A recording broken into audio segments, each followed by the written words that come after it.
హల్లెలూయా. మంచిది, అలాగే కూడి వచ్చిన మంచిది.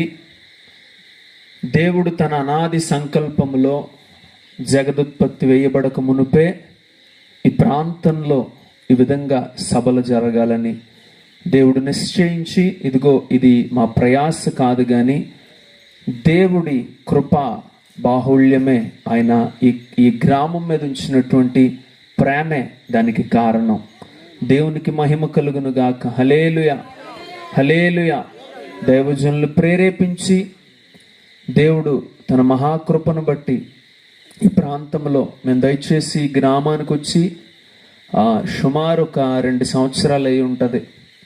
ఆ 2 సంవత్సరాల క్రితం కూడా ఉపవాస ప్రార్థనల నిమిత్తం అని చెప్పేసి 2 రోజులు వచ్చినప్పుడు ఈ గ్రామం కొరకు, ఇక్కడ ఉంటున్న ప్రజలందరి కొరకు ప్రార్థన చేసినప్పుడు దేవుడు ఇంకనూ కూడా ఈ గ్రామాన్ని అభివృద్ధిపరిచి ఇంకనూ బలపరుస్తున్న యేసయ్యకు స్తుతిగణ మహిమలు కలుగును గాక. ఆమేన్. దేవుడు నిశ్చయంగా మీ ప్రాంతాన్ని దీవించునుగా, దర్శించునుగాక. నిశ్చయముగా మీరు చేతి పనులు చేసుకుంటున్న ప్రతి ఒక్కరికి ఇదిగో వారి చేతుల కష్టార్జితము వారు అనుభవించుదురుగాక. పొలం పనులు చేసుకుంటున్న వారి ఇదిగో వ్యవసాయం అంతను దేవుడు దీవించునుగాక. ఇదిగో కౌలు రైతులను దేవుడు పండిస్తున్నటువంటి ప్రతి రైతు కూడా ఇదిగో తాను కరువులో విత్తన ప్రతి విత్తనము 100 పంటను కోయుదురుగాక. ఆమేన్. దేవుడు వారి పాడి పంటలను దీవించి ఆశీర్వదించునుగాక. ఆమేన్, ఆమేన్, ఆమేన్. నిశ్చయముగా దేవుడు ఈ ఆశీర్వాదములన్నీ కూడా ఈ ప్రాంత ప్రజలకు దయచేయునుగాక. ఆమేన్. మంచిది. మొదటిగా నాకు ఈ అవకాశాన్ని కల్పించినటువంటి దేవాతి దేవునికి నా హృదయపూర్వక వందనాలు తెలియచేస్తూ, నన్ను ఈ ప్రాంతానికి ఆహ్వానించినటువంటి దైవజనులు బంగారాజు గారికి, వారి కుటుంబానికి, సంఘానికి పేరు పేరు చొప్పున ఇదిగో దూరాన సమీపాన ఈ మాటలు వింటూ ఇదిగో ప్రభువుని ఆరాధిస్తున్న మీ అందరికీ కూడా నా హృదయపూర్వక వందనాలు తెలియజేస్తున్నాను. అందరికీ వందనాలమ్మా, వందనాలు. వేదిక మీద ఉన్నటువంటి దైవజనులకు కూడా నా హృదయపూర్వక వందనాలు. దూర ప్రాంతం నుంచి భారం అనుకోకుండా సుమారు పాలకోల నుంచి కూడా వచ్చారు బ్రదర్. అన్నకు కూడా ప్రసాద్ గారు, దయచేసి అన్నకు కూడా నా హృదయపూర్వక వందనాలు తెలియచేస్తున్నాను. మొదటిది దేవుడు కృప అయితే, రెండవది మీ అందరి ప్రార్థన. చెప్పండి, మొదటి దేవుడు కృప అయితే, రెండవది మీ అందరి ప్రార్థన. మీరందరూ ఇలాగ సహకరించడాన్ని బట్టి ఇదిగో సంఘం ఈ విధంగా ముందుకొచ్చి దేవుడి కార్యాలను పూనుకోవడాన్ని బట్టి ఇదిగో ఈ సభలో ఎంత ఘనంగా జరగడానికి దేవుడు కృప చూపించాడు. దేవునికి మహిమ కలుగును గాక. హల్లెలూయా. ఎంత మాత్రం ఆలస్యం చేయొద్దు. కొద్ది నిమిషాల పాటు మనం ప్రభు వాక్యాన్ని ధ్యానం చేసుకుందాం. రండి. ఎఫెసీయులకు రాసినటువంటి పత్రిక 3వ అధ్యాయము 20వ వచనాన్ని మనం చదువుకొని వాక్య ధ్యానం చేద్దాం. తన శక్తి చొప్పున మనము అడుగు వాటన్నింటికంటేను ఊహించు వాటన్నింటికంటేను అత్యధికముగా చేయ శక్తి కలిగిన దేవునికి క్రీస్తు యేసు మూలముగా సంఘములలో తరములు సదాకాలము మహిమ కలుగును గాక. ఆమేన్. చిన్న ప్రార్థన చేసుకుందాం. మహాగణుడా, పరిశుద్ధునికి వందనాలు నాయనా.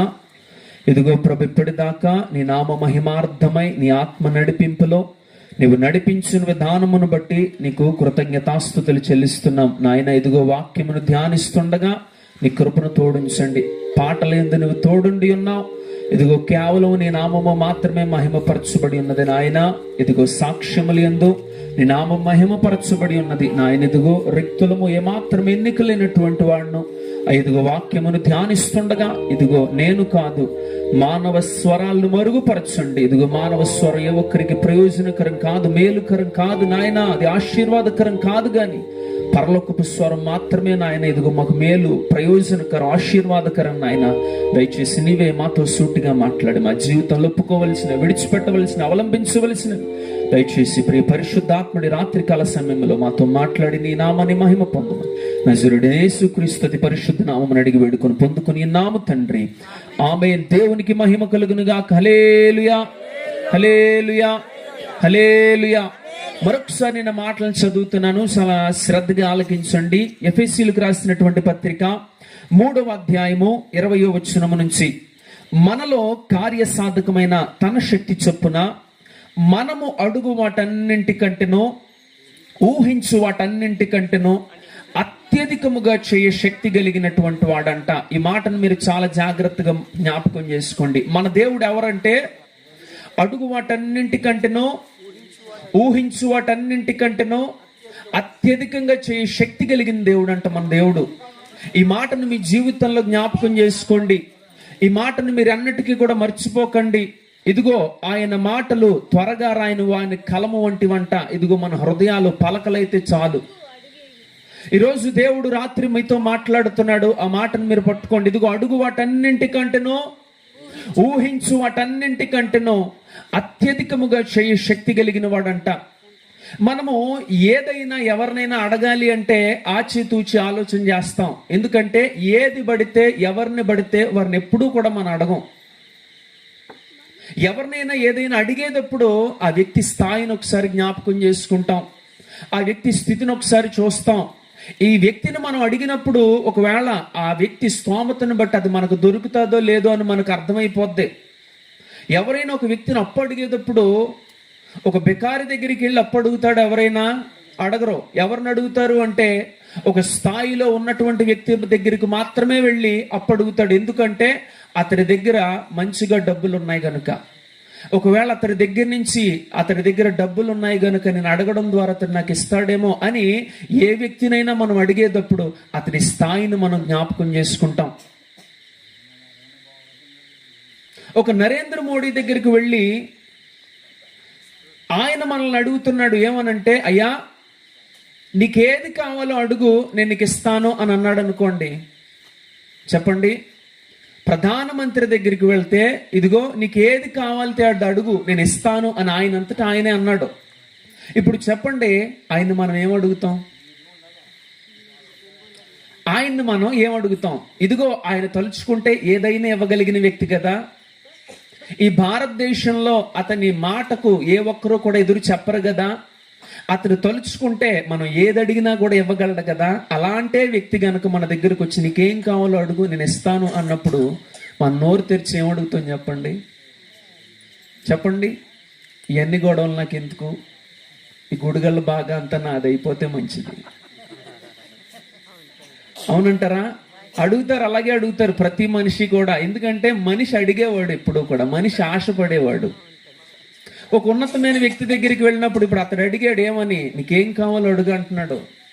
ఇప్పుడు చెప్పండి, మనం ఏమడుగుతాం? అయ్యా మా అబ్బాయికి ఉద్యోగం లేదు, ఉద్యోగం అయ్యి అడుగుతామా? అదేంటండి? ఒక రాజు స్థితిలో ఉన్నవాడి దగ్గరికి వెళ్ళి నీకేం కావాలో అడుగు అన్నప్పుడు అడిగేది ఏది? చిన్నవాటిని అడుగుతామా? అడగం. అయ్యా ఒక 100 కోట్లు ఉంటే ఇచ్చే, ఎందుకు నాకు ఇంకా అని అడుగుతాం. లేదా ఇగో ఒక 100 ఎకరాలు రాసి ఇచ్చేయి అని అడుగుతాం. లేదా ఇదిగో ఇన్ని కాసులు బంగారం ఇచ్చేయి అని అడుగుతాం. లేదంటే ఇదిగో నా తరతరాలు తిన్నా తరగని ఆస్తి నాకు రాసిచ్చేయి అని ఒక ఉన్నతమైన వ్యక్తి దగ్గరికి వెళ్ళినప్పుడు మనం అడిగేది కూడా ఎలా ఉంటది అంటే ఉన్నతంగానే ఉంటది. అదే నరేంద్ర మోడీ దగ్గరికి వెళ్ళి, అదే ప్రధానమంత్రి దగ్గరికి వెళ్ళినప్పుడు అతను నీకేం కావాలో అడిగినప్పుడు మనం అతని దగ్గరికి వెళ్ళి ఆటోకు డబ్బులు లేవు, ఆటోకు 10 రూపాయలు ఉంటే ఇవ్వా అంటే ఎలా ఉంటుంది? దావతే మంచినీళ్ళు ఉంటే ఇప్పించండి అని అడిగితే ఎలా ఉంటుంది? చాలా దూరం నుంచి వచ్చాను, టీ తాగడానికి డబ్బులు ఉంటే ఇస్తారా అని అడిగితే ఎలా ఉంటుంది చెప్పండి? బాగోదు. ఎందుకంటే ఉన్నతమైన వ్యక్తి కనుక అతడు. ఆ వ్యక్తి దగ్గరికి వెళ్ళి మనం అడిగేటప్పుడు కూడా అడిగేది కూడా ఒక ఉన్నతమైనదిగానే ఉంటుంది కదా. అదే ఉన్నతమైన వ్యక్తి దగ్గరికి వెళ్ళి మనం ఒక ఉన్నతమైనది అడిగాం కదా, అదే ఒక అడుక్కునేవాడి దగ్గరికి వెళ్ళి మీరేం అడుగుతారో చెప్పండి? ఏమైనా అడుగుతారా అండి? మనకేమైనా ఇవ్వగలడా? ఎందుకంటే మనం ఇస్తే తీసుకునే స్థితిలో వాడుంటాడు. వాడి దగ్గరికి వెళ్ళి ఇదిగో ఒక అడుక్కునేవాడి దగ్గరికి మన దగ్గరికి వచ్చి ఇదిగో నీకేం కావాలో అడుగు అన్నాడు అనుకో, అడగడం మాట దేవుడు ఎరుగు. నువ్వెవడో నన్ను వచ్చి అడుగుతూనే ఉంటావు. నీకేం కావాలో ముందే అడుగంటాం. ఇదిగో మిగిలిపోయిన అన్నం కావాలా, లేకపోతే 10 రూపాయలు కావాలా, లేకపోతే అక్కడ వెళ్ళి దిగబెట్టమంటావా అని మనం అతన్ని అడుగుతాం కదా. ఒక ఉన్నతమైన స్థితిలో ఉన్న వ్యక్తి దగ్గరికి వెళ్ళినప్పుడు మనం అడిగేది కూడా ఎలా ఉంటది అంటే ఒక ఉన్నతమైనదిగానే ఉంటది కదా. ఇప్పుడు చదవబడిన లేఖన భాగ ప్రకారము మనం అడిగే వాటికంటేనో మనలో ఊహించు వాటన్నింటికంటేనో అత్యధికంగా చేయ శక్తి కలిగిన వాడంట మన ప్రభు. దేవునికి స్తోత్రం, హల్లెలూయా. నేను చెప్తున్నాను, ఈరోజు రాత్రి నా ప్రభువుని మీరు అడగండి. ఈరోజు రాత్రి నా ప్రభువుని మీరు అడగండి. మీరు ఏదైతే అడుగుతారో నా ప్రభు దానికంటే మేలైంది మీకు ఇవ్వబోతున్నాడు. ఆమేన్. నమ్మిన వారందరూ కూడా దేవునికి స్తోత్రం చెల్లించండి. విశ్వాసంతో నమ్మండి. ఎందుకంటే విశ్వసించిన వాని పరిమాణానికి తగినట్లుగానే వారి జీవితంలో దేవుడు కార్యములు చేయిస్తునుగాక. ఆమేన్. ఈ రాత్రి నా ప్రభువుని అడగండి. ఏవడుగుతారు? చిన్న చిన్న అడక్కండి, చిన్న చిన్న అడక్కండి. ఎందుకంటే ఒక మానవుడయ్యుండి ఒక దేశాధినేత అయ్యుండి ఆ వ్యక్తి దగ్గరికి వెళ్ళినప్పుడే మనం ఒక ఉన్నతమైనది అడుగుతాం కదా. అలాంటిది ఈ భూమిని సృష్టించినటువంటి యేసయ్య, భూమి మీద తనకిష్టం వచ్చినట్లు కార్యములు జరిగించగలిగిన యేసయ్య, ఆకాశమును తన సింహాసనముగాను భూమి తన పాదపీఠముగా చేసుకున్నటువంటి ఆ ఏకైక దేవుని దగ్గరికి వెళ్ళి మనం అడిగినప్పుడు ఏమని అడగాలి? బైబిల్లో కొంతమంది అడిగారంట దేవుణ్ణి. వారిని జ్ఞాపకం చేస్తాను ఈరోజు. వారు దేవుడి దగ్గర అడిగింది ఏంటి, వారు దేవుడి యొద్ద నుండి వారు పొందుకున్నది ఏంటో ఈరోజు కొన్ని విషయాలను మీకు జ్ఞాపకం చేస్తా. చూడండి, అపోస్తుల కార్యముల గ్రంథము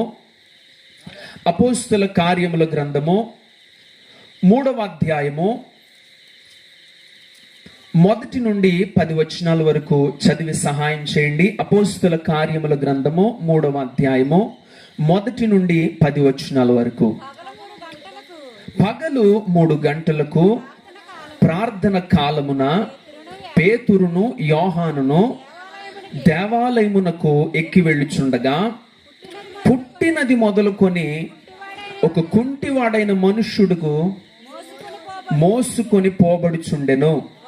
వాడు దేవాలయములోనికి వెళ్ళు వారిని భిక్షమడుగుటకు కొందరు ప్రతి దినమున వానిని శృంగారమును దేవాలయపు ద్వారమునొద్ద ఉంచుచూ వచ్చిరి. పేతురు యోహాను దేవాలయములో ప్రవేశింపబోవునప్పుడు వాడు చూచి భిక్షమడుగగా పేతురును యోహానును వాని తేరి చూచి మా తట్టు చూడుము,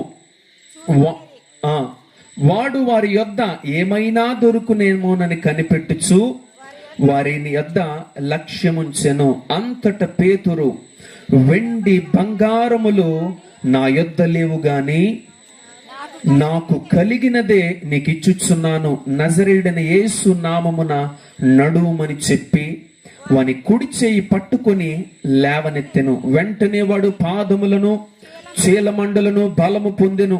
వాడు దిగ్గున లేచి నడిచెను. నడుచుచు గంతులు వేయిచు దేవుని స్తుతించుచు వారితో కూడా దేవాలయములోనికి వెళ్ళెను. వాడు నడుచుచు దేవుణ్ణి స్తుతించుట ప్రజలు చూచి శృంగారమును దేవాలయపు ద్వారమునొద్ద భిక్షము కొరకు కూర్చుండిన వాడు వీడే అని గుర్తెరిగి వానికి జరిగిన దాన్ని చూచి విస్మయముతో నుండి పరవశులైరి. దేవునికి మహిమ కలుగునగాక. హల్లెలూయా. చదవబడినటువంటి భాగాన్ని మీకు క్లుప్తంగా నేను వివరించి వాక్యంలోనికి ముందుకు వెళ్తాను. ఒకానొక దినాన్నంట దైవజనులిద్దరూ కూడా దేవాలయములోనికి వెళ్ళుచుండగా పుట్టినది మొదలుకొని అతడి కాళ్ళు అనేవి పనిచేయట్లేదు. అతడిని కొంతమంది మనుషులు సహాయం పట్టి ఆ దేవాలయము యొద్ద లోపలికి కూడా కాదు, ఆ మెట్ల దగ్గర అతన్ని కూర్చోబెట్టి వెళుతూ వస్తున్నటువంటి ప్రతి ఒక్కరిని కూడా డబ్బులు అడిగే ఒక భిక్షగాడిగా అతడి జీవితం ఉన్నది. ఒకానొక దినాన్న ఈ దైవజనులిద్దరూ దేవుని మందిరములోనికి వెళ్ళుచు ఆ మెట్లు గుండా ఎక్కుచున్నప్పుడంట ఈ పుట్టు కుంటివాడు ఏం చేస్తున్నాడంటే ఈ ఇద్దరి దైవజనులు ఆపి వారిని ఏమడుగుతున్నాడో తెలుసా? భిక్షం అడుగుతున్నాడంట. అతడు భిక్షం అడుగుతున్నప్పుడు అతడి కన్నులు ఎక్కడున్నవి అంటే వారి చేతులలో చూస్తున్నాయి. ఎందుకు అంటే ఆలోచన చేయండి, ఒక మెకానిక్ దగ్గరికి మనం వెళ్ళామనుకో, మనం బండి వేసుకొని ఆ మెకానిక్ మనతో మాట్లాడుతూ ఏం చేస్తాడో తెలుసా? వెనకున్న బండి ఏంటని చూస్తాడు. వెనకున్న బండి ఏంటి అని చూసి దానికి ఉన్న రిపేర్లు ఏంటనేవి కూడా చూస్తాడు. ఒక టైలర్ దగ్గరికి వెళ్ళండి, ఆ టైలర్ ఏం చేస్తాడో తెలుసా? మనతో మాట్లాడుతూనే మనం వేసుకున్న బట్టలను గమనిస్తాడు, బట్టలు ఎలా ఉన్నాయో చూస్తాడు, బట్టలు ఎలా కుట్టాడో చూస్తాడు. అదే ఒక మంగళాయన దగ్గరికి వెళ్ళి కటింగ్ వేసి ఆయన దగ్గరికి వెళ్ళారనుకో, అతడు మాట్లాడుతూనే అతడు ఏం చూస్తాడో తెలుసా? జుట్టు చూస్తాడు, గడ్డం చూస్తాడు. ఇలాగా ఏ వ్యక్తి దగ్గరికి వెళ్ళినా ఆ వ్యక్తి పని చేసే పనిని బట్టి దానిని చూస్తూ ఉంటాడు. భిక్షగాడైన ఇతని దగ్గరికి కూడా ఎవరైనా వచ్చినప్పుడు ఆ భిక్షగాడి కనులు ఎక్కడుంటాయో తెలుసా? వారి చేతుల్లో ఏమైనా డబ్బులు ఉన్నాయేమో, ఆ చేతుల్లో ఉన్న డబ్బులు వారికి వేస్తారేమో అని ఆ భిక్షగాడు చూస్తాడు. అదే విధముగా వెళుతున్న ఇద్దరు దైవజనులు కూడా చూస్తూ వారిని భిక్షం అడిగితే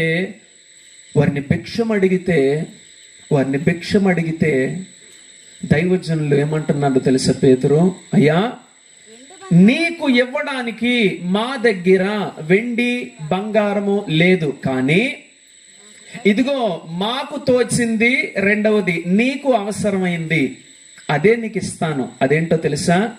నజరేయుడైన యేసు నామమున నీవు లేచి నడుమని చెప్పారంట. దేవునికి స్తోత్రం, హల్లెలూయా.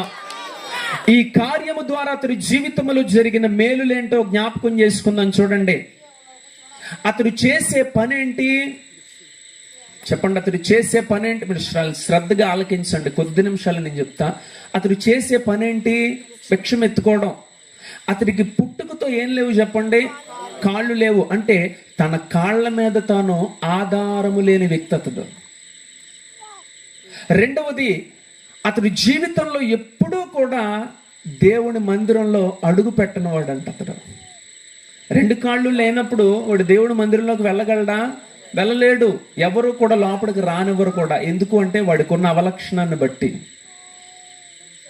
కానీ ఎప్పుడైతే ఇతనికి స్వస్థత వచ్చిందో, మొదట లేవలేని వాడు లేచాడంట. రెండవది, ఎప్పుడూ కూడా దేవాలయం లోపలికి వెళ్ళి దేవుణ్ణి స్తుతించిన వాడు ఇప్పుడు తన కాళ్ళతో తాను లేచి నడుచుకుని దేవాలయంలోకి వెళ్ళాడంట. దేవాలయంలోనికి వెళ్ళడంతోనే కాదంట, ఎప్పుడూ కూడా తన నోటి నుంచి ఏమొచ్చేదో తెలుసా? అమ్మా ధర్మం చేయండి, అమ్మా ధర్మం చేయండి, అమ్మా ధర్మం చేయండి అని వచ్చే నోట్లో నుండి ఇప్పుడు ఏమొస్తున్నాయో తెలుసా? ప్రభువుని స్తుతించే మాటలు వస్తున్నాయి. దేవునికి స్తోత్రం, హల్లెలూయా. ప్రభువుని స్తుతించే మాటలు రావడం కాదంట, అక్కడ ఉన్న వారందరూ కూడా మాటలు వింటున్నారంట. అంటే నాలుగోది ఏంటో తెలుసా? సాక్ష్యపు జీవితం కూడా అతనికి వచ్చేసిందంట. ఇంకో మాట ఏంటో తెలుసా? అక్కడ ఇతడి జీవితాన్ని చూసి, ఒరే వీడు ఆ మెట్ల దగ్గర కూర్చొని అడుక్కునేవాడు కదా, వీడేంటి మందిరంలోనికి వచ్చాడు అని అక్కడ ఆ వ్యక్తికి వచ్చిన స్వస్థతను బట్టి అనేకులు విస్మయం పొందారంట. అంటే ఏంటో తెలుసా? అతన్ని బట్టి సంతోషించారంట. దేవునికి స్తోత్రం, హల్లెలూయా. ఆలోచించండి, ఈ వ్యక్తి జీవితంలో ఏమేమి వచ్చినాయి? ఇప్పుడు మొదటి స్వస్థత వచ్చింది. రెండవది, అతడి కాళ్ళ మీద తను నిలబడగలిగాడు. మూడవది, ఎప్పుడు వెళ్ళలేని తన జీవితంలో ఒక ఆశ ఉండిపోద్ది. ఏంటంటే, ఇదిగో అందరూ దేవుడి మందిరంలోకి వెళ్తున్నారు, నేను కూడా ఏదో ఒక రోజు దేవుడి మందిరంలోకి వెళ్తానంటావా? నేను కూడా లోపలికి వెళ్ళి దేవుణ్ణి చూస్తానంటావా? నేను అందరిలాగా వెళ్ళి వాళ్ళతో పాటు నేను ఆరాధించగలనంటారా అని అతని మనస్సులో ఒక ఆవేదన. కానీ ఓ రోజు ఆవేదన ఏం చేయబడిందో తెలుసా? తీర్చబడింది. మొదటి అతడికి స్వస్థత, రెండోది అతడి కాళ్ళ మీద తను లేచి నిలబడ్డాడు, మూడవది అతడు నడిచి వెళుతున్నాడు, నాలుగవది అతడు దేవాలయం లోపలికి వెళ్ళిపోయాడు, ఐదవది తన నోటితో దేవుణ్ణి స్తుతిస్తున్నాడు, ఆరవది ఇదిగో సాక్షిపు జీవితాన్ని కలిగి ఉన్నాడు, ఇదిగో ఏడవది అనేకులకు ఆనందకరంగా అతడి జీవితం మారిపోయింది. చూడండి ఎంత గొప్పగా అతడి జీవితం మారిపోయిందో. నేను మిమ్మల్ని అడుగుతాను, చెప్పండి, దైవజనుణ్ణి అతడు అడిగింది ఏంటి? దైవజనుణ్ణి అతడు అడిగింది ఏంటో చెప్పండి? డబ్బులు అడిగాడు. కానీ దేవుడు ఆ వ్యక్తికి ఏమిచ్చాడో చెప్పండి? ఈ 6 లక్షణాలు అతడికి ఇచ్చాడు. చెప్పండి, దైవజనుడే గనక లేదా దేవుడే గనక ఆ రోజు వెండి బంగారం ఇచ్చాడు అనుకోండి, లేదా ఒక 100 రూపాయలు చేతిలో పెట్టాడు అనుకోండి, అది ఆ పూటకే సరిపోద్ది. చెప్పండి, అది ఆ పూటకే సరిపోద్ది. కానీ నా ప్రభు ఏం చేశాడో తెలుసా? అతడి జీవితంలో ఏదైతే కావాలో అదే అతనికి ఇచ్చాడు. చూడండి, అతడికి ఇచ్చిన 100 రూపాయలైనా, అతడికి ఇచ్చిన 200 అయినా, అతడికి ఇచ్చిన వెండి అయినా, బంగారం అయినా మహా అయితే ఎన్ని సంవత్సరాలు బ్రతకగలడు చెప్పండి? అతడు ఆ వెండి మీద ఆధారపడి అతడు ఎన్ని రోజులు బ్రతకగలడో? మహా అయితే 1 సంవత్సరం. ఒకవేళ బంగారం ఇస్తే మహా అయితే 2 సంవత్సరాలే. తర్వాత అతడి పరిస్థితి ఏంటి? తిరిగి మళ్ళీ మెట్ల మీదకి వచ్చేయాలి అతడు. కానీ నా ప్రభు ఏం చేశాడో తెలుసా? ఇవేమీ ఇవ్వలేదంట. అతడి జీవితంలో ఏదైతే కావాలో అదే ఇచ్చాడంట. నేను అంటాను, ఆ వ్యక్తి అడిగింది ఒకటే, కానీ ఆ వ్యక్తి పొందుకున్నదే అంతకు మించి. ఈరోజు మన జీవితంలో కూడా మీరు ప్రభువుని అడగండి.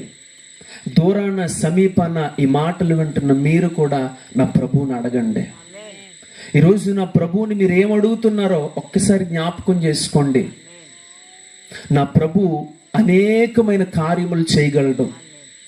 యోబు గ్రంథంలో మాట రాయబడి ఉంటుంది, ఆయన పరిశోధింపలేనన్ని కార్యములను లెక్కలేనన్ని అద్భుతాలు చేస్తాడంట. చెప్పండి, పరిశోధింపలేనన్ని కార్యములను లెక్కలేనంటే ఏళ్ళతో లెక్కెట్టుకోవడం కాదు. నీ జీవితంలో ఎన్ని కార్యాలు చేస్తాడో నీ జీవితంలో లెక్క ఉండదంతే. ఎప్పుడో తెలుసా? ఆయన అడిగినప్పుడు. ఆయన అడిగింది ఒకటే, కానీ పొందుకున్నది మాత్రము ఆయన ఇచ్చింది అతడి జీవితాంతం సరిపోయేది ఇచ్చాడు అతడికి. ఒక్క పూట కోసం కాదు ఇచ్చింది దేవుడు. అతడు అడిగింది 1 పూట కోసం అడిగాడు, కానీ దేవుడు ఏమిచ్చాడో తెలుసా? అతడి జీవితాంతానికి సరిపోయేది ఇచ్చాడు. ఈ రాత్రి మీరు అడగండి నా ప్రభువుని, విశ్వసించండి, అడగండి. మీరు ఏదైతే నా ప్రభు దగ్గర అడుగుతున్నారో దేవుడు అంటున్నాడు, ఇదిగో మీరు అడిగిన వాటి కంటేనో, ఊహించు వాటి కంటేనో అత్యధికంగా మీ జీవితంలో నా ప్రభు ఈ రాత్రి చేయబోతున్నాడు. ఆమేన్. అది ఆశీర్వాదమా? అది స్వస్థత? అది కుటుంబ సమస్యలా? అవి ఇరుకు ఇబ్బందులా? అవి ఏవైనా కానీ ఈ రాత్రి నా ప్రభువుని అడగండి. ఈ రాత్రి నా ప్రభువుని అడగండి. ఇదిగో నువ్వు పరిశోధింపలేనన్ని కార్యాలని జీవితంలో చేస్తాడంట, లెక్కలేనన్ని అద్భుతాలు చేస్తాడంట. ఇంక ఇది నా జీవితంలో అవదో అనుకున్నాయి కూడా నా ప్రభువు చేయగలిగిన సమర్థుడు. ఆ కుంటివాడు ఎప్పుడన్నా అనుకున్నాడా తను లేచి నిలబడతానని? ఆ కుంటివాడు ఎప్పుడైనా అనుకున్నాడా ఈ కాళ్లతో నేను దేవాలయం మెట్లు ఎక్కుతానని? ఆ కుంటివాడు ఎప్పుడైనా అనుకున్నాడా ఇదిగో నేను ప్రభు మందిరంలోనికి వెళ్తానని? ఆ కుంటివాడు ఎప్పుడన్నా అనుకున్నాడా తన నోటితో దేవుని స్తుతిస్తానని? తన కుంటివాడు ఎప్పుడైనా అనుకున్నాడా ఇదిగో అనేకులకు నేను సాక్ష్యంగా ఉంటానని? ఆ కుంటివాడు ఎప్పుడన్నా అనుకున్నాడా నన్ను బట్టి అనేకులు సంతోషపడతారని? ఈరోజు ఆ కుంటివాడిలాగే నీ జీవితం ఉన్నదా? ఈరోజు ఆ కుంటివాడిలాగే నీ జీవితం ఉన్నదా? దైవ సేవకుడిని మీ మధ్యకు పంపించాడు. మీరు ప్రభువుని అడగండి, విశ్వసించి అడగండి. దేవుడు నిశ్చయంగా మీ జీవితంలో కార్యములు జరిగించును గాక. ఆమేన్. చెప్పండి, మన దేవుడు ఎలాంటి వాడంట? చెప్పండి, మన దేవుడు ఎలాంటి వాడు? చెప్పండి, ఎలాంటి వాడు? అడుగు వాటన్నింటికంటేనో, ఊహించు వాటన్నింటికంటేనో అత్యధికంగా చేయి శక్తి కలిగిన దేవుడు. ఆమేన్. ఇంకొక వ్యక్తిని మనం జ్ఞాపకం చేసుకుందాం. చూడండి, 2వ రాజుల గ్రంథము 5వ అధ్యాయాన్ని ఒకసారి చదువుదాం. 2వ రాజుల గ్రంథము 5వ అధ్యాయంలో అక్కడ ఒక వ్యక్తి మనకు కనబడతాడు. చూడండి, 5వ అధ్యాయము 14వ వచనం ఒకసారి చదువుకుందాం. అతడు పోయి దైవజనుడు చెప్పినట్లుగా యోర్దాను నదిలో 7 మార్లు మునగమనగా అతని దేహము పసిపిల్లవాని దేహముగా అతడు శుద్ధుడాయను. చాలు, దేవునికి మహిమ కలుగునుగాక. హల్లెలూయా. ఈ రెండో వ్యక్తి ఎవరు అంటే నయమాను. చెప్పండి, ఎవరు? నయమాను జీవితం గురించి మీ అందరికీ తెలిసిందే. అతడు సిరియా దేశానికి సైన్యాధిపతి. అతడు రమ్మంటే 10 మంది వస్తారు, పొమ్మంటే 10 మంది పోతారు. చేతిలో బలం ఉంది, చేతిలో అంగబలం ఉంది, చేతిలో ధనబలం ఉంది. అతడు శూరుడు కూడాను. ఇలాంటి స్థాయిలో ఉన్న వ్యక్తి కంట అతడి జీవితంలో ఒక భయంకరమైనటువంటి లోపం ఉంది. అదేంటి అంటే, బయటకు వెళ్ళినప్పుడు ఇతడు ఎంత వీరుడు, ఎంత శూరుడు, ఎంత ఉన్నతమైన వ్యక్తి అయినప్పటికీ కూడా అతడు ఇంట్లోకి వెళ్ళి తన వస్త్రములు విప్పుకున్నప్పుడు అతడి ఒళ్ళంతా కూడా ఏమున్నది అంటే కుష్టు వ్యాధి ఉన్నది. చెప్పండి, అతడి ఒళ్ళంతా ఏమున్నది? కుష్టి వ్యాధి ఉన్నది. తన మనసులో ఒకటి, ఇదిగో బయటికి వెళ్ళి నేను ఎంతమందితో యుద్ధం చేసినా ఈ కుష్టితో యుద్ధం చేయలేను. బయటికి వెళ్ళి నేను ఎంతమంది శత్రువులు చంపినా ఈ కుష్టిని మాత్రం నాలో నుండి చంపలేను. నేను బయటకు వెళ్ళి అనేక మంది మీద అజమాయిషీ చేయగలిగిన ఈ కుష్టి మీద నేను ఏమీ చేయలేను అని తను ప్రతిదినము అనుకుంటున్నాడు. కానీ ఒకానొక దినాన్న ఆ నయమాను ఇంట్లో ఉంటున్నటువంటి ఒక బానిస పాప, ఒక బానిస పిల్ల తన యజమానురాలుతో అంటుందమ్మా, నేను మన యజమానుడిని గమనిస్తా ఉన్నాను. అతడు దేని గురించి ఎక్కువ బాధపడుతున్నాడు. వెళ్ళేటప్పుడు బాధతోనే వెళ్తున్నాడు, వచ్చేటప్పుడు బాధతోనే వస్తున్నాడు. ఇదిగో అతడి జీవితంలో లేనిదేంటి? అధికారం ఉన్నది, ధనం ఉన్నది, పదవి ఉన్నది, రమ్మంటే వస్తారు, పొమ్మంటే పోతారు, బోల్డంత పరపుతున్నది కదా, ఎందుకు అతడు అలాగైపోతున్నాడు అని అన్నప్పుడు ఆమె అంటది కదా, అమ్మా అంత గొప్పోడైనప్పటికీ కూడా ఆయనకి కూడా ఒక సమస్య ఉన్నది. ఏంటో తెలుసా? ఆయనకి ఒళ్ళంతా కూడా కుష్టి. దాన్ని బట్టి ఆయన బాధపడుతున్నాడమ్మా. అయ్యో అలాగమ్మా, అయితే మీకు మాట చెప్తాను. ఇశ్రాయేలు దేశంలో ఒక ప్రవక్త ఉన్నాడు. ఆ ప్రవక్త దగ్గరికి వెళితే గనుక మీ యొక్క భర్తకి, మన యజమానుడికి ఏం కలుగుతుందో తెలుసా? స్వస్థత కలుగుతుంది. భార్య గనుక ఆ మాటను బట్టి ఈమెకు కూడా ఒక ఆశ కలిగి తన భర్త ఇంటికి వచ్చిన తర్వాత మాటల్లో మాటగా అంటూ, అయ్యా ఇదిగో మీరు ఎందుకు అలా ఉన్నారని చెప్పి మన పని పనులు అడిగితే ఇలా చెప్పాను. కానీ వెంటనే ఆమె మాట అన్నది, ఇశ్రాయేలు దేశంలో ఇదిగో మీ వ్యాధికి సంబంధించినటువంటి స్వస్థత దొరుకుతుందంట, అక్కడికి వెళ్ళి ఆ ప్రవక్తను కలిస్తే బాగుంటుందంట అని అన్నప్పుడు అతడికి కూడా ఒక ఆశ కలిగింది. అన్నీ ప్రయత్నించాను, అన్ని మందులు వాడాను, అన్ని చోట్లకి వెళ్ళాను, ఇది ఇక్కడికి కూడా వెళ్తే తప్పేంటి, ఇక్కడికి కూడా వెళ్తే ఇబ్బంది ఏంటి, ఇదిగో అని రాజు దగ్గరికి వెళ్ళి, అయ్యా ఇదిగో నేను ఇశ్రాయేలు దేశం వెళ్ళాలనుకుంటున్నాను, ఇదిగో ఫలానా విషయాలన్నీ చెప్పిన తర్వాత రాజు దగ్గర నుంచి అనుమతి పొంది, రాజు దగ్గర నుంచి విలువైన సామాగ్రి తీసుకొని ఇప్పుడు ప్రయాణం మొదలు పెట్టాడంటే ఎక్కడికి? ఇశ్రాయేలు దేశానికి వెళ్ళి సరాసరి ఎక్కడికి వెళ్ళిపోయాడు అంటే ఎలీషా ఇంటి దగ్గరికి వెళ్ళిపోయాడు. ఎలీషా ఇంటి దగ్గరికి వెళ్ళిపోయి ఎలీషాతో, ఇదిగో స్వస్థపరచబడ్డానికి ఒక వ్యక్తి వచ్చాడు కదా, ఇదిగో ఆ వ్యక్తిని నువ్వేం చెప్తావో తెలుసా? పోయి యొర్దాను నదిలో 7 మార్లు మునిగి వెళ్ళిపోమన్నాడు, అప్పుడు నువ్వు శుద్ధుడు అయిపోతావంట. అంటే నయమాన్ అంటున్నాడు, ఇదేంటి మా ఊర్లో నదులు లేవనుకుంటున్నారా ఏంటి? మా ఊర్లో గోదావరి లేదా? ఇదిగో మా యానం కాలువ లేదా? ఇవన్నీ వదిలేసి కూడా నేను మళ్ళీ మా ఊరు వెళ్ళి ఎక్కడికో మొలగాలంటాడేంటి? స్వస్థపరచాలి అన్నప్పుడు ఆయన చేత్తో వచ్చి ఏదో ఇలా రాస్తే నేను స్వస్థత పొందుతాను అనుకొని వచ్చాను. మా ఊర్లో నదులు లేవన్నట్లు ఎక్కడ మొలగమంటాడేంటి ఈయనేం పాస్టర్ గారు అని కోపంతో వెనక్కి వెళ్ళిపోతున్నాడు. అంటే ఎవరో నయమాను వెనక్కి వెళ్ళిపోతుంటే ఎవ్వరూ కూడా అతడు చేసిన దానికి అడ్డు చెప్పలేకపోతున్నారు. ప్రయాణం గడుస్తూనే ఉన్నది, వెళ్ళిపోతున్నారు, ఊరు దాటి వెళ్ళిపోతున్నారు, పొలిమేర దాటి వెళ్ళిపోతున్నారు. కానీ ఒకడు ధైర్యం చేసి మాట్లాడుతున్నాడంట నయమాన్తో, అయ్యా నాకు ఒక చిన్న డౌట్ వచ్చింది, దానికి మీరు సమాధానం చెప్తారా అన్నాడు. ఇప్పుడు డౌట్ ఏంటి? అడుగు చెప్తాను అంటే, అయ్యా ఆ ప్రవక్తే గనుక మీతో ఇదిగో ఇంతమందికి అన్నదానం చేయమంటే మీరు చేస్తారా చేయరా అన్నాడు. ఎందుకు చేయను, చేస్తాను కదా అని. పోనీ ఇంతమందికి వస్త్రాలు పంచండి అంటే మీరు పంచుతారా లేదా అని. అయ్యో ఎందుకు పంచునో, పంచుతాను కదా. ఇదిగో మీరు ఇంతమందికి దానం చేయండి అంటే మీరు దానం చేస్తారా చేయరా అని. ఎందుకు చేయను, చేస్తాను కదా అని. కానీ ఇవేమీ అడగలేదు కదండి అతను ఏమన్నాడు, ఆ యొర్దాను నదిలో 7 మార్లు మునిగేమన్నాడు, అంతే కదా. మీరేమడిగినా చేస్తానన్నారు. అతను ఇవేమీ అడగలేదు.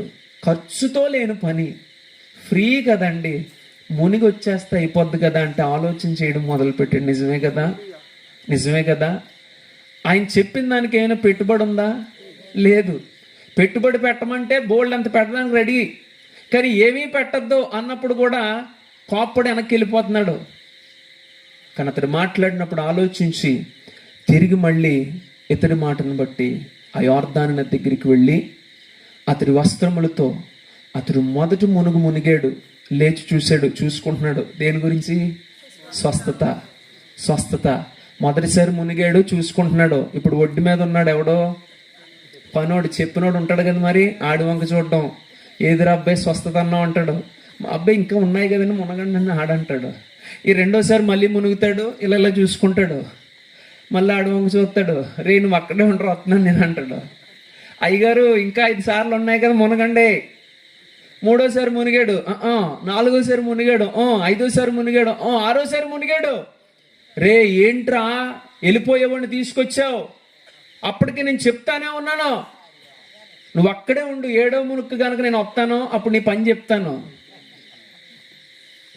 అని 7వ మారు తాను మునిగినప్పుడు అతడు లేచినప్పుడంట మార్చబడిందంట. దేవునికి స్తోత్రం, హల్లెలూయా. చూడండి ఎంత గొప్పది. అతడు మొదట మునిగినప్పుడు జరిగిందా? లేదు. పైవాడిని అలాగే చూస్తున్నాడు. రే సరే జరగలేదా, నువ్వే దీని అంతరికి కారణం, నా బట్టలు నానిపోవడానికి కూడా నువ్వే కారణం. కానీ అతనికి ఏం దొరికిందో తెలుసా? స్వస్థత. స్వస్థత దొరికిన ఈ వ్యక్తి తిరిగి మళ్ళీ ఇప్పుడు ఎక్కడికి వెళ్ళిపోతున్నాడంటే ఎలీషా దగ్గరికి వెళ్ళిపోతున్నాడంట. ఎలీషా దగ్గరికి వెళ్ళిపోయి ఎలీషా దగ్గర అతడు తీసుకొచ్చినటువంటి సమస్తమును దారిపోసి, ఇదిగో తీసుకో, నీకు ఇంకేమైనా కావాలా నేను ఇస్తాను అన్నప్పుడు ఎలీషా ఏమంటున్నాడో తెలుసా? నీ డబ్బు నాకొద్దు, నీ డబ్బు నాకొద్దు, నువ్వు తెచ్చిన ఏ వస్తువు నాకొద్దు, నువ్వు ఎలా తెచ్చావో అలాగే పట్టుకెళ్ళిపో అని అంటున్నాడు. అంటున్నప్పుడు నయమాన్ ఏమడుగుతున్నాడో తెలుసా ఎలీషాని? ఒకసారి మాటలు చూడండి, ఒక్కసారి మాటలు చూడండి. 16వ వచనం నుంచి మాటలు చదువుదాం. ఎలీషా, ఎవని సన్నిధి నేను నిలిచి ఉన్నానో ఇశ్రాయేలీయుల దేవుడైన ఆ యెహోవా జీవము తోడు, నేను ఏమీ తీసుకొనను అని చెప్పెను. నయమాను అతని ఎంతో బతిమాలినను అతడు ఒప్పుకొనలేదు. దహన బలినైనను ఏ బలినైనను నేను అర్పింపను. 2 కంచర గాడిదలు మోయు పాటి మన్ను నీ దాసుడైన నాకు ఇప్పించకూడదా? నా యజమానుడు మ్రొక్కుటకు చొచ్చి నా చేతి మీద ఆనుకొనినప్పుడు నేను నమస్కారం చేసిన ఎడల, గుడిలో నేను నమస్కారం చేసిన సంగతిని గురించి యెహోవాని దాసుడైన నన్ను క్షమించును గాకని నయమానుతో చెప్పాను. ఇప్పుడు ఎలీషా దగ్గరికి వచ్చి నయమాన్ ఏమడుగుతున్నాడో తెలుసా? అయ్యా, నేను ఇస్తానంటే నువ్వు తీసుకోవట్లేదు, నేను ఇస్తానంటే నువ్వు తీసుకోవట్లేదు, కానీ నాకు ఒకటి కావాలి నీ దగ్గర నుంచి. అదేంటో తెలుసా? ఈ దేశంలో ఉన్న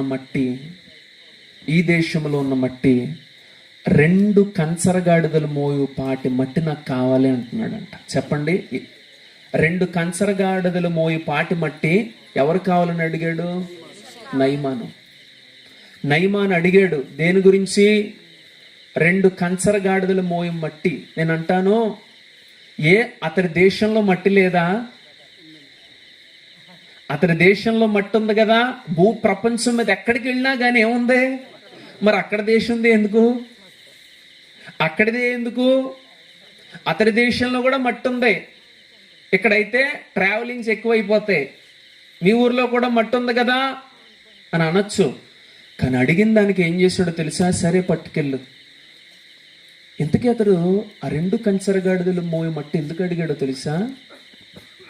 అతడు తన ఊరెళ్ళి తిరిగి మళ్ళీ ఎవరిని ఆరాధించడానికో తెలుసా?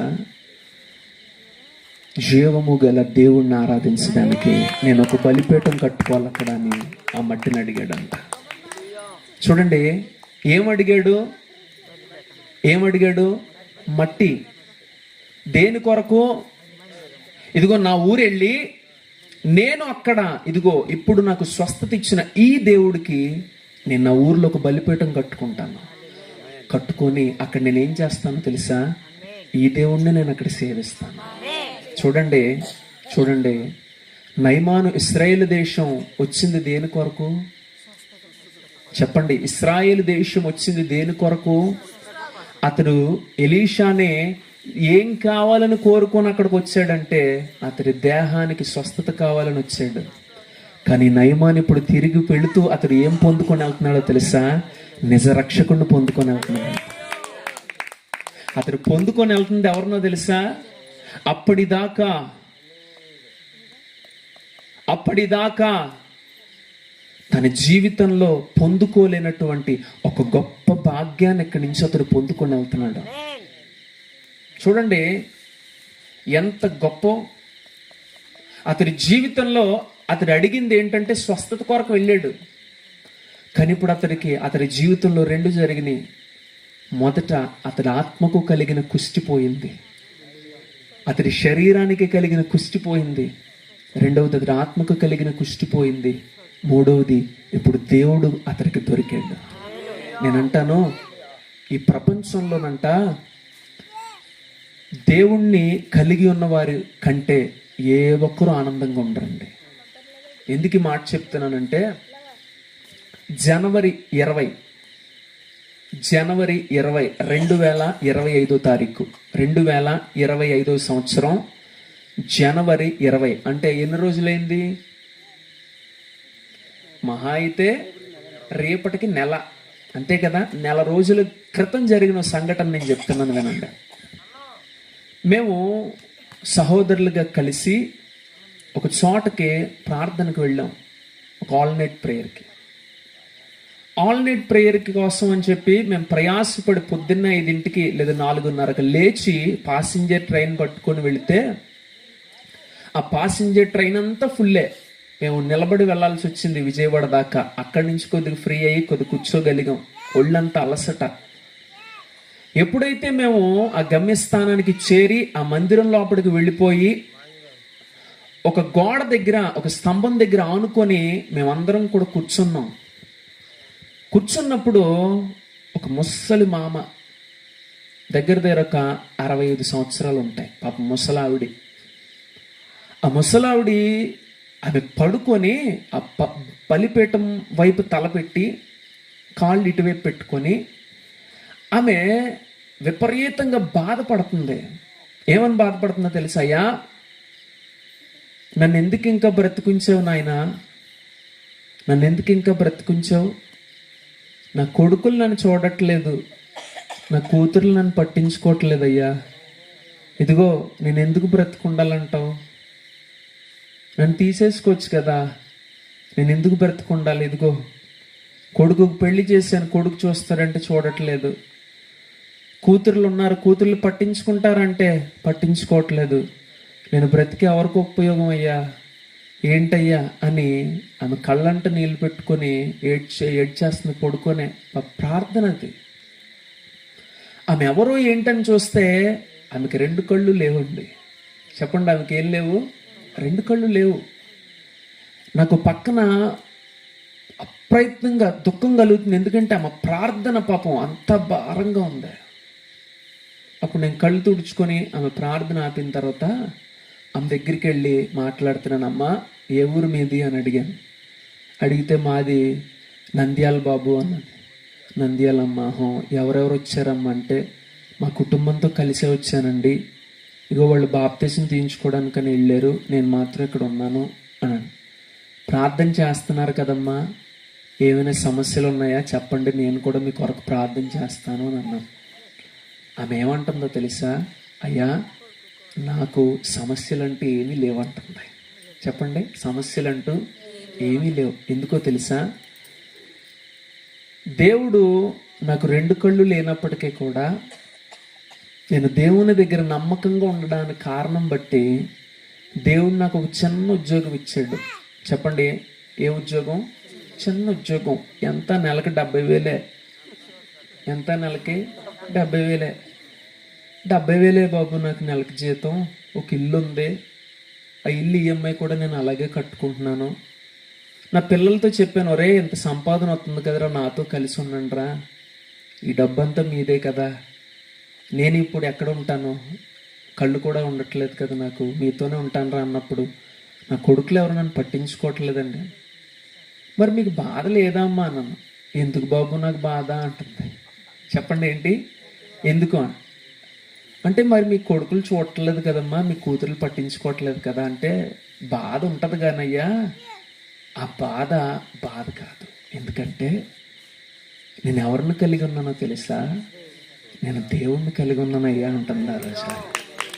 నిజంగా నేను అనుకున్నాను, దేవుడు మమ్మల్ని ఇక్కడి నుంచి అక్కడికి తీసుకెళ్ళాడంటే ఆ ఒక్క మాట కోసం తీసుకెళ్ళాడేమో అనుకున్నానండి నేను ఆ రోజు. ఆమె అంటుందే, దేవుడు నాకు పరిశుద్ధాత్మ దేవుడిని ఇచ్చాడయ్యా, జీవజలపు నది నా కడుపులో నుండి ఊరుతుంది. చెప్పండి, నాకు బాధ ఉంటుందా? చెప్పండి. ఆమెకి కలిగిన డబ్బును బట్టి ఆమె ఆనందంగా లేదు, 70,000 వస్తున్న శాలరీని బట్టి ఆమె ఆనందంగా లేదు, కొడుకులు చూడట్లేదు అన్న బాధ లేదు. కానీ ఆమె జీవితంలో ఉన్న ఆనందం ఏంటో తెలుసా? దేవుడు తనకు దొరికాడని. నేనంటాను, ఈ రాత్రి ఎవరైతే ఈ దేవుణ్ణి కలిగి ఉన్నారో, ఎవరైతే ఈ రాత్రి ప్రకటింపబడుతున్న యేసును కలిగి ఉన్నారో, నేనంటాను, మీ జీవితంలో ఎన్ని శ్రమలు గుండా వెళ్ళినప్పటికీ కూడా మీ జీవితంలో సంతోషం అలాగే ఉంటుంది. ప్రపంచంలో ఉన్న వారందరికంటే మీరే ధనవంతులు, ప్రపంచంలో ఉన్న వారందరికంటే మీరే దీవింపబడిన వారు. నేనంటాను, ఆ రోజు నయమానికి అవసరమైంది స్వస్థత, ఆ రోజు నయమాన్ అడిగింది స్వస్థత. కానీ ఆ రోజు తను పొందుకున్నది ఏంటో తెలుసా? నిజదేవుణ్ణి తను పొందుకున్నాడు. ఈ రాత్రి ప్రకటింపబడుతున్నది అదే వాక్యము. ఈరోజు మీ మధ్యకి వచ్చి వాక్యము మాట్లాడుతున్న ఇక్కడ ఏ ఒక్కరమో కూడా మా జీవితంలో ఇక్కడ నిలబడి మాట్లాడడానికి యోగ్యును కాము మేము. అయినప్పటికీ ఎక్కడో ఉన్న మమ్మల్ని దేవుడు రక్షించి మీ మధ్యకి తీసుకొచ్చాడు. ఎక్కడో ఉన్న మమ్మల్ని దేవుడు నడిపించి మీ మధ్యకి తీసుకొచ్చాడు. ఎందుకో తెలుసా? మీరంటే ఆయనకి ప్రేమ గనుక, మీరంటే ఆయనకి ఇష్టం గనుక, మిమ్మల్ని ఆయన వదులుకోలేకపోతున్నాడు గనుక. ఆఖరికి ఒక వ్యక్తిని నేను జ్ఞాపకం చేసుకొని నా వాక్యం ముగిస్తా. చూడండి, అదే రాజుల గ్రంథము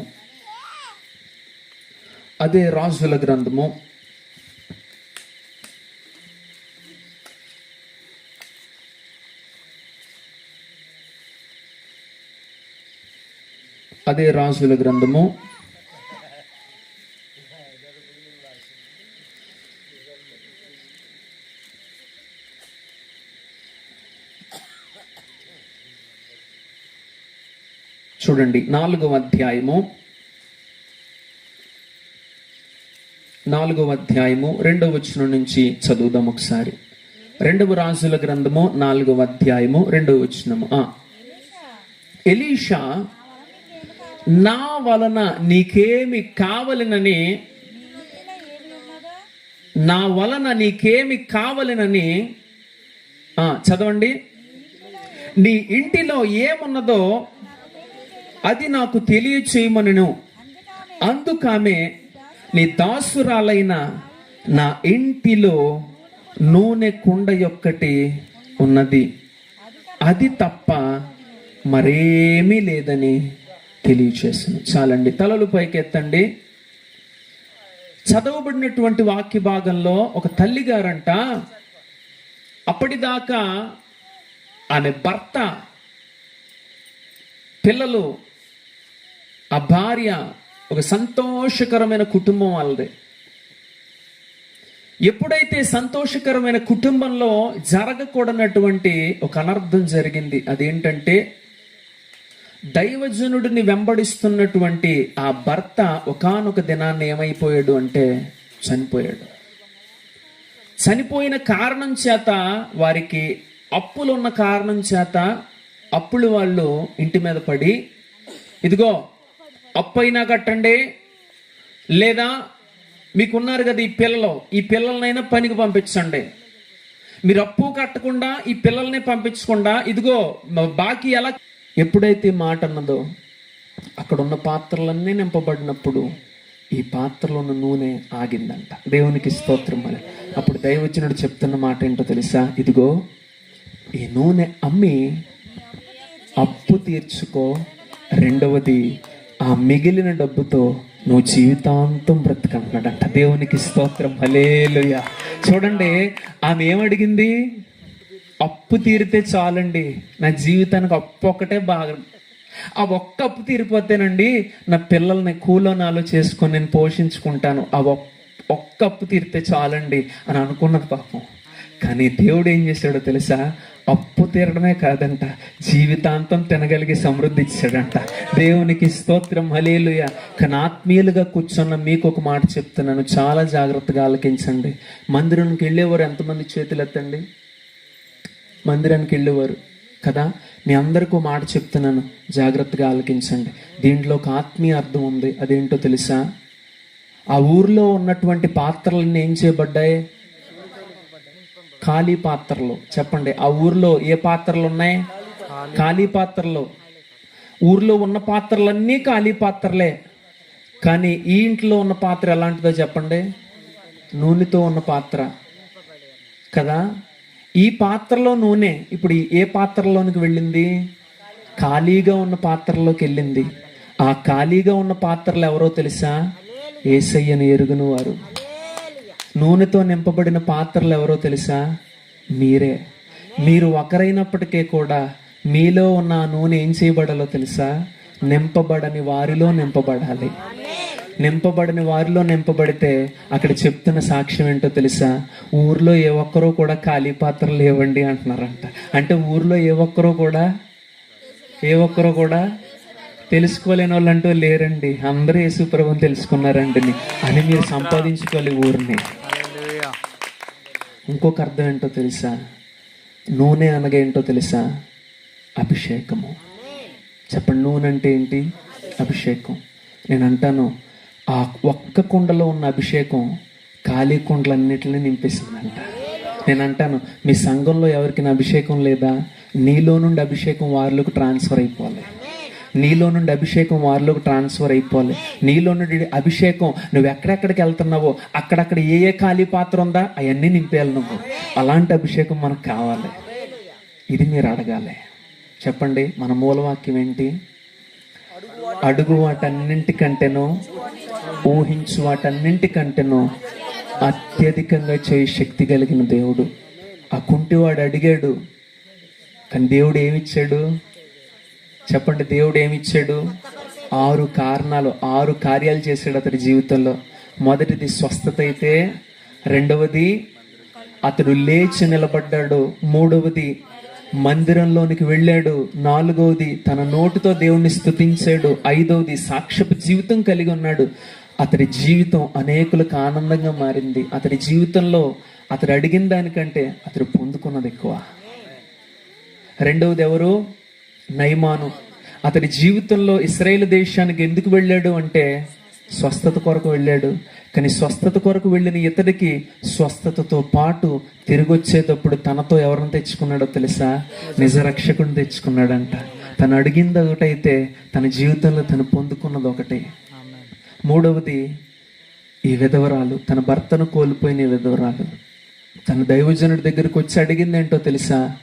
నా జీవితంలో ఒక కప్పు తీరితే చాలండి, ఒకే ఒక కప్పు తీరితే చాలండి, ఒకే ఒక కప్పు తీరితే చాలండి, నా జీవితం బాగుపడుతుంది, నా జీవితం బాగుపడుతుంది అని అడిగిన ఆమె.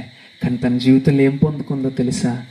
అప్పు తీరిపోవడం కాదు కానీ అనేకులకు ఇచ్చేదానిగా మారిపోయిందంట. నేను అంటాను, మన దేవుడు అడుగు వాటన్నింటికంటేనో ఊహించు వాటన్నింటికంటేనో అత్యధికంగా చేసే శక్తి కలిగిన వాడు. ఈ 3 అనుభవాలు మీలో ఉన్నాయా? మీ జీవితంలో దేవుడు లేడేమో జ్ఞాపకం చేసుకోండి. మీ జీవితంలో స్వస్థత లేదేమో జ్ఞాపకం చేసుకోండి. మీ జీవితంలో ఇదిగో వెలివేయబడిన స్థితి ఉన్నదేమో జ్ఞాపకం చేసుకోండి. ఈ రాత్రి నా ప్రభువుని అడగండి. మీరు ఏ సమస్యల చేత బాధపడుతున్నారో, ఏ ఇబ్బంది చేత బాధపడుతున్నారో, ఏ ఇరుకు చేత బాధపడుతున్నారో, నా ప్రభు ఇదిగో మీరు అడిగేదానికంటే, మీరు ఊహించిన దానికంటే నా ప్రభు ఎక్కువ చేస్తాడంట. ఒకే ఒక మాట చెప్పి నేను ముగించేస్తా. ఒక వ్యక్తి తన జీవితంలో దేవుడి దగ్గర అడగగలిగేది ఏదైనా ఉన్నది అంటే అది కేవలం ఒకే ఒక ప్రాముఖ్యమైన విషయం. చచ్చిపోయేలోపు ప్రతి ఒక్క వ్యక్తి కూడా దేవుడి దగ్గర అడగాల్సింది ఏంటో తెలుసా? పాప క్షమాపణ. చనిపోయేటప్పుడు ఏ వ్యక్తి అయినా కానీ దేవుడి దగ్గర అడగాల్సిందేంటి? పాప క్షమాపణ. ఎందుకంటే మనిషి జీవితంలో పాపాన్ని దేని ద్వారా కూడా పోగొట్టుకోలేరు. చాలామంది ఏమనుకుంటారు అంటే, పాపం చేశాం కదా, మన జీవితంలో పాపం పోవాలి అంటే పుణ్యకార్యాలు చేస్తే పాపం పోతుంది అని అనుకుంటారు. అది ఎంత మాత్రం వాస్తవం కాదు. అది ఎంత మాత్రం వాస్తవం కాదు.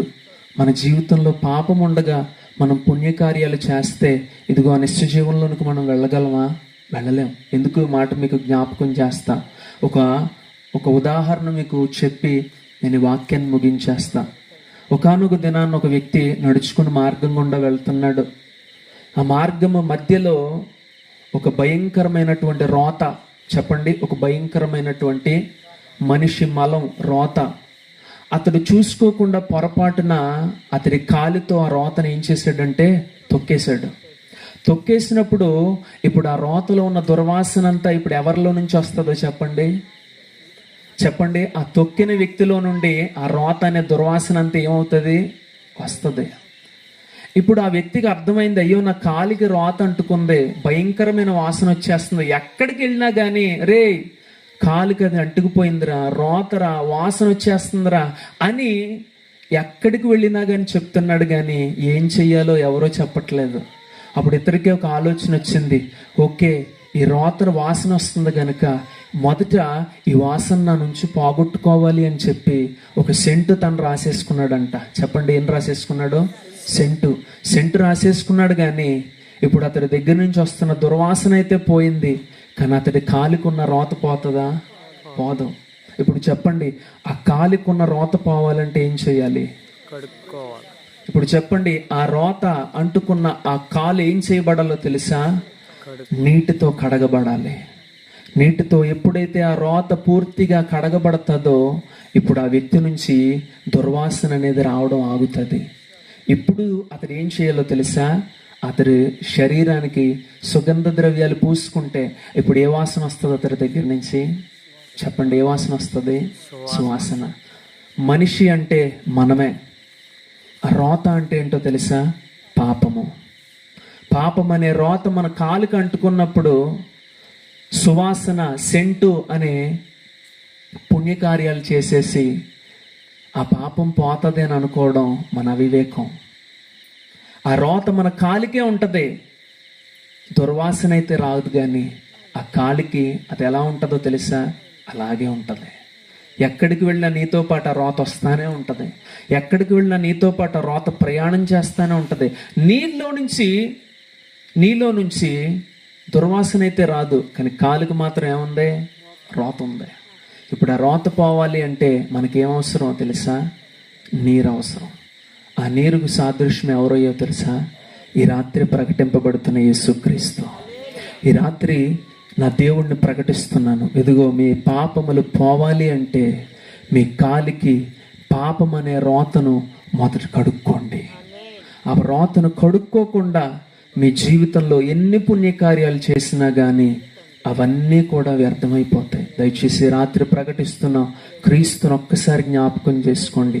ఆయన నమ్మదగిన వాడు, ఆయన నీతిమంతుడు, ఆయన పరిశుద్ధుడు, ఆయన పాపము లేనివాడు, మనుష్యుని పాపమును క్షమించగలిగిన ఏకైక దేవుడు ఆయన. ఈ రాత్రి ప్రకటింపబడుతున్న దేవుణ్ణి నువ్వు అడగాల్సింది ఏంటో తెలుసా? నాకు ఆస్తి ఇవ్వి, నాకు అంతస్తు ఇవ్వి, నాకు అది చెయ్యి, నాకు ఇది చెయ్యి అని అనొద్దు. కానీ అయ్యా, పాపపు జీవితంలో నుండి నా జీవితాన్ని విడిపించు నాయనా, పాపపు జీవితంలో నుండి నా జీవితాన్ని విడిపించు నాయనా అని నువ్వు ఎప్పుడైతే అడుగుతావో, మొదట ఆయన నీతిని, ఆయన రాజ్యాన్ని ఎప్పుడైతే నువ్వు వెతుకుతావో, అప్పుడు ఇవన్నీ కూడా నీకు ఏం చేయబడతాయో తెలుసా? అనుగ్రహించబడతాయి. అట్టి కృప దేవుడు మనందరికీ అనుగ్రహించునుగాక. ఆమేన్, ఆమేన్. దేవుడు ఈ వాక్యాన్ని మీ వినికిడిలో ఫలభరితముగా మార్చునుగాక. ఆమేన్, ఆమేన్. ప్రార్థన చేసుకుందాం ఒక్క నిమిషం పాటు అందరం కూడా. ఒక్క నిమిషం అందరం ప్రార్థన చేసుకుందాం. లేచి నిలబడదాం ఒక్క నిమిషం పాటు. ప్రభువు మనతో మాట్లాడాడు కదా, ప్రభువు మనల్ని దర్శించాడు కదా. నిజమే, అడుగు వాటన్నింటికంటేనో, ఊహించు వాటన్నింటికంటేనో అత్యధికముగా చేయ శక్తి కలిగిన దేవుడు మన ప్రభు. అత్యధికముగా చేయ శక్తి కలిగిన వాడు మన ప్రభు. ఆ రోజు ఆ కుంటివాడు ఆ దేవాలయంలోనికి వెళ్ళగలనా? ఇదిగో నా జీవితంలో స్వస్థత అంటూ కలుగుతుందా?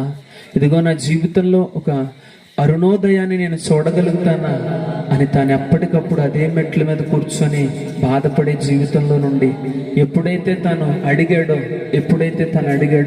ఇదిగో అతడికి కావాల్సింది దాన్ని పొందుకున్నాడు. ఈ రాత్రి నా ప్రభువుని అడగగలిగితే ఇదిగో మీరు అడుగు వాటన్నింటికంటేనూ, ఊహించు వాటన్నింటికంటేనూ అత్యధికముగా చేయ శక్తి కలిగి